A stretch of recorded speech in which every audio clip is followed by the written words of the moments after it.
चल रहे हैं सॉलिड स्टेट का नेक्स्ट टॉपिक वाइड, जिसमें हम पढ़ेंगे टेट्राहेड्रल वाइड और ऑक्टाहेड्रल वाइड। तो सबसे पहले वाइड को जानते हैं। वाइड क्या होता है? The space which is present between the constituent particle of a close packing structure is called wide.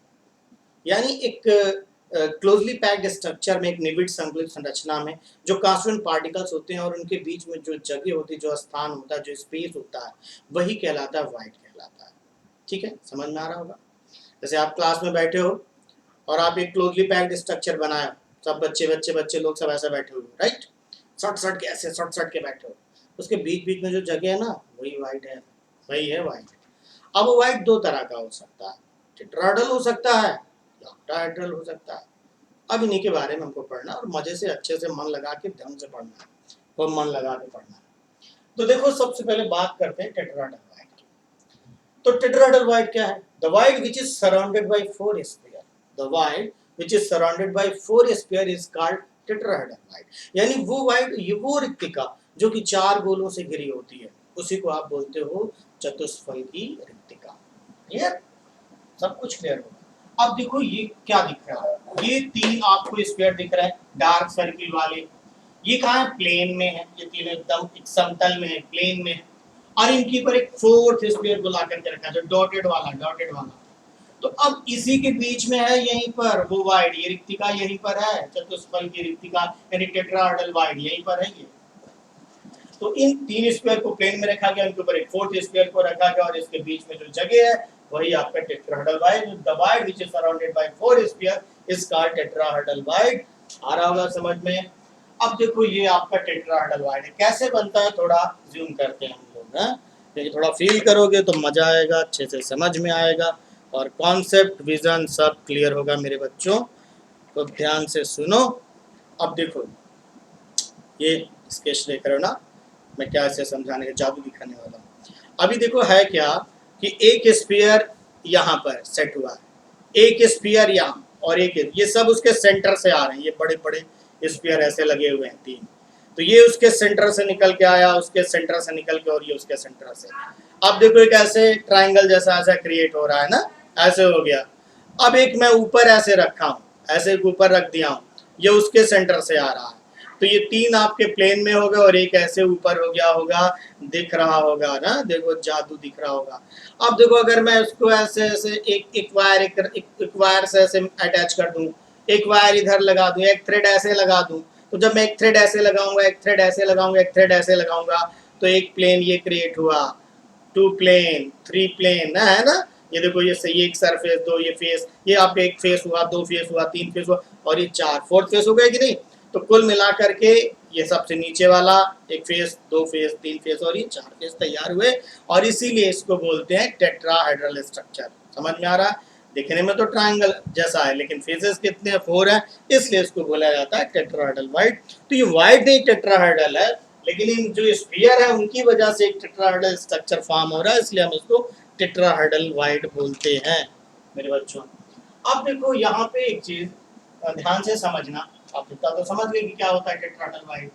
अब देखो यहाँ पे होता क्या है कि पर एटम जो टेट्राहेड्रल वाइड होती है वो जस्ट डबल होती है, यानी हर एटम के पास टू टेट्राहेड्रल वाइड होती है। कैसे? यहाँ तुम इज्यूम कर पा रहे होगे कि देखो ये आपके पास थ्री स्फीयर है डार्क सर्किल वाले, जो एक प्लेन में, और उनके ऊपर एक फोर्थ स्फीयर को रखा गया, ठीक है, और इन्हीं के बीच में बन रही है टेट्राहेड्रल वाइड। अब वो जो टेट्राहेड्रल वाइड है इन फोर सब के लिए बन रही है, जितने हैं सब के लिए टेट्राहेड्रल वाइड बन रही है, क्रिएट हो रही है, इन फोर के लिए है वो।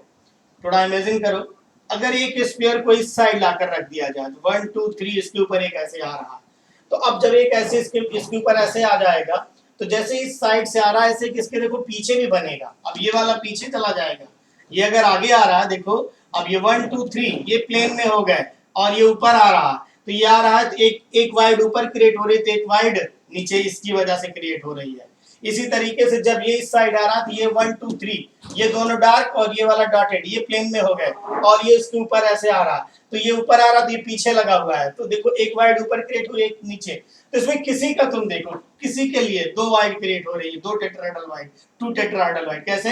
एक ऊपर आने से क्रिएट हो रही है, एक नीचे इसके आने से क्रिएट हो रही है। आ रहा होगा समझ में? एक देखो ये ऊपर ये वाला स्फीयर, डॉटेड वाला स्फीयर और ये डार्क सर्किल, ये तीनों कहाँ है? प्लेन में। ये इसके ऊपर आ रहा है, ये ऊपर से आ रहा है, और ये वाला जो देख रहे हो ना ये नीचे से जा रहा है। तो एक टेट्राहेड्रल वाइड ऊपर, एक टेट्राहेड्रल वाइड नीचे। तो कहीं किसी भी कंडीशन में देखो, अब इसी में तुम देखो, ये देखो 1 2 3, ऊपर एक आया, एक टेट्राहेड्रल वाइड ऊपर बन रही है। अब अगर मैं इसके नीचे, जैसे ये कहां से आ रहा है? ये ऊपर से आ रहा है। अब ऐसे एक स्फीयर इमेजिन करो कि ये कैसे नीचे जाकर के लगेगा, ठीक है? ये तीनों कहाँ है? प्लेन में। अब ऊपर एक ऐसे लगा, एक ऐसे नीचे जाके लग रहा है। तो थोड़ा इमेजिन करो, 1 2 3, इनके लिए एक टेट्राहेड्रल वाइड ऊपर बन रही थी और बाकी एक कहां से बन रही? नीचे। तो इसके लिए 2 टेट्राहेड्रल वाइड, एक ऊपर वाली इस डॉटेड स्फीयर की वजह से बन रही, और एक जो नीचे जो डॉटेड लग रहा है उसकी वजह से भी बन रही। तो ऊपर भी एक बन रही, नीचे भी एक बन रही है। यानी पर एटम के लिए कितनी टेट्राहेड्रल वाइड बनेगी? 2 टेट्राहेड्रल वाइड बनेगी। आया होगा समझ में? यहाँ से आपका सारा ये कॉन्सेप्ट क्लियर हो गया होगा, क्योंकि कुछ लोगों को ये तो समझ में आ जाता है कि हाँ सर चलिए ये तो तीनों प्लेन में है, आपने एक ऊपर रखा, ठीक है, ऊपर रखा और ऊपर रखा तो एक ऊपर टेट्राहेड्रल वाइड बनी। चलो इन तीनों का तो समझ में आया कि टेट्राहेड्रल वाइड हो गई, ठीक है। और आपने फिर एक नीचे रख दिया तो नीचे भी एक बन गई, तो वो चलिए इनकी दो 2 2 हो गई। लेकिन इनका क्या हुआ? ये जो डॉटेड ऊपर रखे थे, अकेले जो रखे थे, तो भैया देखो ये जो ऊपर रखे हैं, ये और ये जो ऊपर रखे यहाँ है, यहाँ रखने के लिए है। अब ये अगर आगे से आएगा तो ये जो देख रहे हो ना ये पीछे हो जाएगा इसके एक तरीके से। तो अब ये आगे हो गया तो एक टेट्राहेड्रल वाइड इधर बनी, तो एक टेट्राहेड्रल पीछे। तो किसी का भी स्केल भी देख रहे हो तुम ना, देखो 1 2 3 ऐसे ये प्लेन में हो गया। अब ये ट्रायंगल क्रिएट कर रहा है और इसके ऊपर ये चीज ऐसे आ रही, तो इसके लिए एक वाइड इधर बन रही है, और ये पीछे आ रहा है तो एक वाइड इधर से बन रही है। आ गया होगा ना? तो हर एक जो है वो एटम के लिए कितनी टेट्राहेड्रल वाइड होती है? 2 टेट्राहेड्रल वाइड होती है। तो मन से पढ़ो, ध्यान से पढ़ो, अच्छे से पढ़ो, चीजें समझ में आएंगी।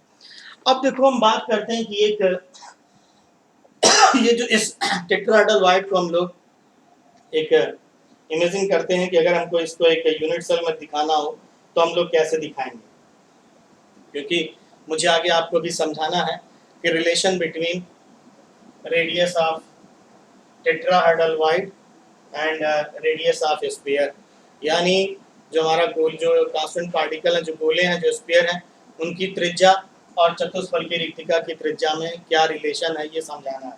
और उसके लिए हमको इसकी ज़रूरत पड़ने वाली है, इसीलिए इसको बनाना है। अब आप समझिएगा इस चीज़ को, थोड़ा इमेजिन करिएगा कि एक इसमें आपको मैं कैसे दिखाऊंगा एक टेट्राहेड्रल स्ट्रक्चर को। ये आपका स्फीयर, ये स्फीयर है और ये स्फीयर, ये तीनों प्लेन में है, ये तीनों देखो प्लेन में है। बस आपको लग रहा हो कि नहीं सर ये तो प्लेन में नहीं दिख रहे हैं, लेकिन है क्या कि ये ऐसे ट्रायंगल क्रिएट कर रहे हैं। जैसे आपका जो कमरा है उसी में इमेजिन करो कि ये कमरा है, ये जो है ये आपका जो क्या कहते हैं कि वो है फ्लोर है, ये फ्लोर के कॉर्नर पर है, ये दोनों फ्लोर के, एक फ्लोर के उस कॉर्नर पर और एक इस कॉर्नर पर, और ये रूफ में ऐसे बीच में है, ठीक है, इन दोनों के ऐसे बीच में एक साइड ऐसे कोने में है। तो अब ये क्या होगा, अगर एक वायर से ऐसे यहाँ मिलाओ, एक वायर से यहाँ से डॉटेड, तो एक ट्रायंगल क्रिएट कर रहे हैं, ये तीनों एक ट्रायंगल क्रिएट कर रहे हैं। ये दोनों कहाँ है? ये फ्लोर पर है।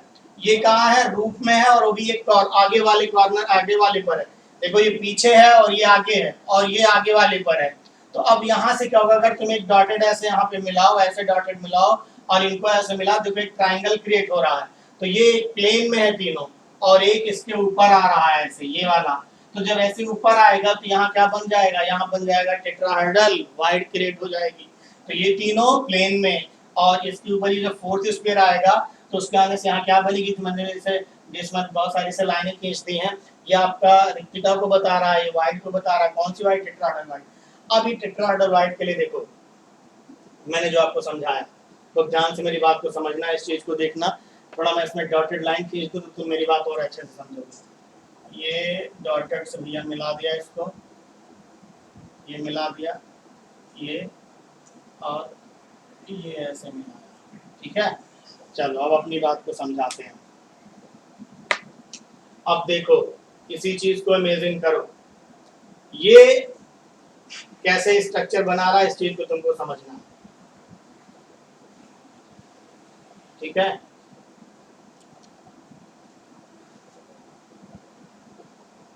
समझा मैं आपको सब दूंगा, बस समझने की कोशिश करो। अब देखो जैसे तुम ये इस चीज को इमेजिन करना भी पहले, ये कहाँ जा रहा है, पीछे वाले कॉर्नर पर, ये जा रहा पीछे जा रहा है, ये देखो पीछे लेके इसको जा रहा है। ये कहाँ आ रहा है, आगे आ रहा है, ये आगे आ गया। ये कहाँ गया, ये वाला पीछे गया। और ये वाला कहाँ आया, ये देखो आगे आया हुआ है। ये ऐसे देख रहे हो, ऐसे इमेजिन करो कि ये चीज ऐसे सिचुएशन में है ऐसे। अब देखो ये पीछे जा रहा है, ये आगे आ रहा है, ये भी पीछे जा रहा है, और ये वाला कहाँ आ रहा है, आगे आ रहा है। अब मैं इसको ऐसे आपके पास लेके आ जाऊं, अब बताओ कौन सा स्ट्रक्चर है, टेट्राहेड्रल है कि नहीं है? देखो ये एक प्लेन ऐसे क्रिएट, अब एक वायर यहाँ बांध दो, एक वायर यहाँ बांध दो, एक प्लेन क्रिएट हुआ, एक वायर यहाँ बांध दो, दो प्लेन हुआ, ये थ्री प्लेन हुए हैं, फोर प्लेन हुआ कि नहीं? तो टेट्राहेड्रल स्ट्रक्चर आपको दिखा कि नहीं दिख गया? अब यहाँ दिख गया आपको टेट्राहेड्रल स्ट्रक्चर। तो अब इसी के बिहाफ पे हम यहाँ पर एक रिलेशन डेवलप करेंगे। वो रिलेशन किसके बीच में होगा? वो रिलेशन होगा टेट्राहेड्रल वाइड की रेडियस और स्फीयर की रेडियस। क्या रिलेशन है? रिलेशन बिटवीन, ये रिलेशन है, relation between radius of sphere and radius of wide. यानी कि गोले की त्रिज्या और रिक्तिका की त्रिज्या में संबंध। हिंदी माध्यम वाले बच्चे भी इस चीज को समझते रहे। अब हमें रिलेशन निकालना है इसके बीच में, ठीक है? तो इस रिलेशन को निकालने के लिए मैं अपनी डॉटेड लाइन को थोड़ा यहाँ से इरेज कर रहा हूँ और अपनी बात को इसी में ही समझाऊंगा मैं, ठीक है? मेरे बच्चों ध्यान से सुनो और बहुत अच्छे से तुमको विजन क्लियर होगा। अब यहाँ पे हमें ये रिलेशन निकालना है। अब हमने यहाँ पे मान लिया let the radius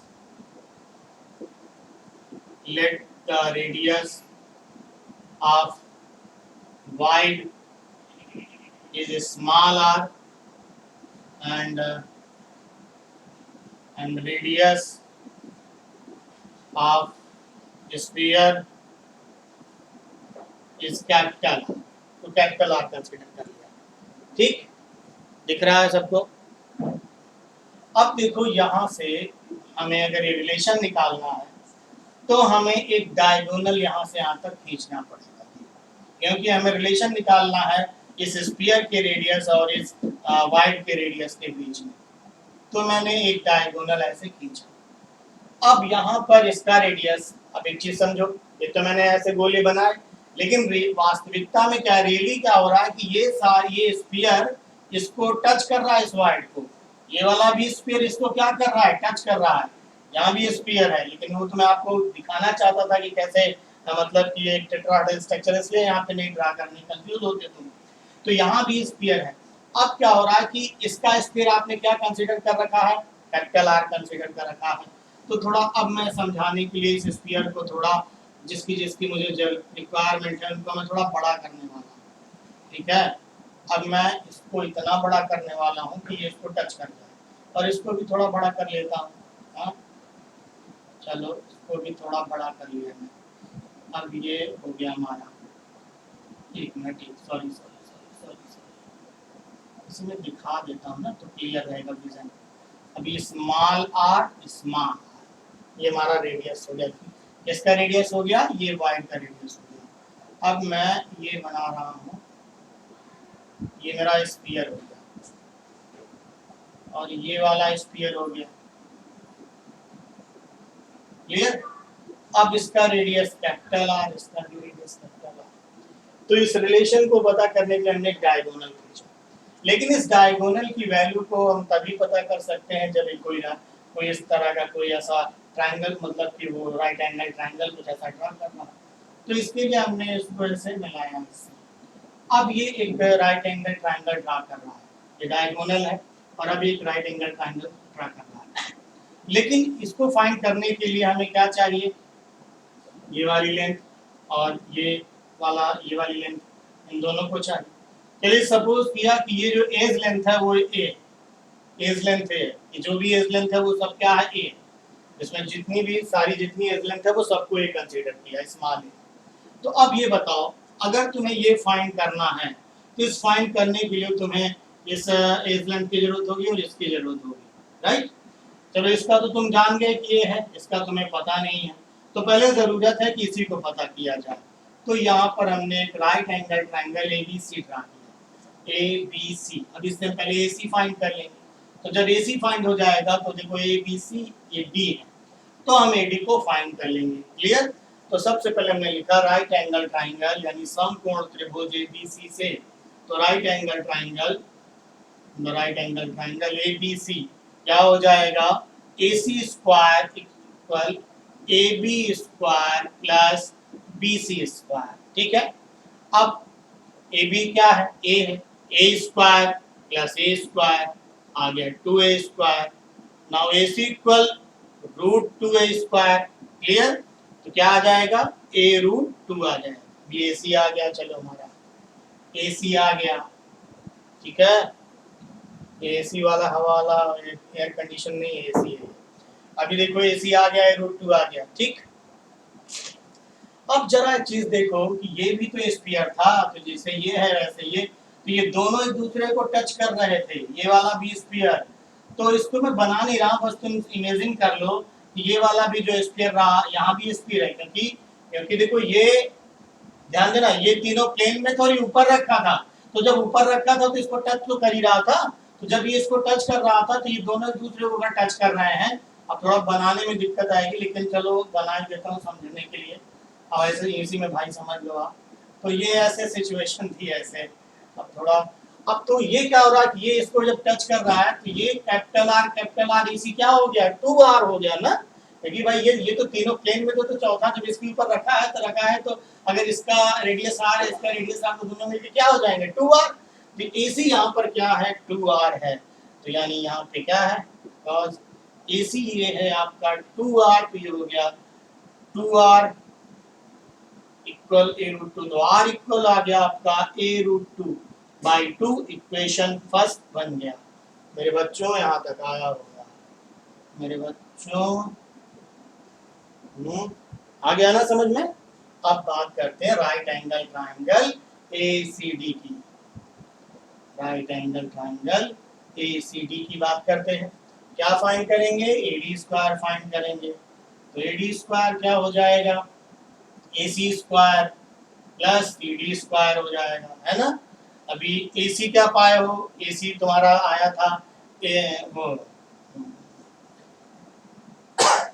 A root 2 आया था ना। देखो एसी इक्वल क्या आ गया था, एसी इक्वल आया था ए रूट 2 या रूट 2a स्क्वायर करके लिखा है। तो जब आप यहाँ पे एसी स्क्वायर आया तो एसी क्या हो जाएगा, ए रूट 2 आ जाएगा। वो मैं यहाँ पे लिखा नहीं इस टाइम। हाँ चलो एक मिनट सही कर देता हूँ। तो एसी इक्वल हमारा क्या आ गया, ए रूट 2 आ गया, और यहाँ पे एसी इक्वल 2r है, तो 2r इक्वल क्या हो जाएगा ए रूट 2। तो r equal A root 2 by 2 आया, इक्वेशन फर्स्ट आ गया हमारा।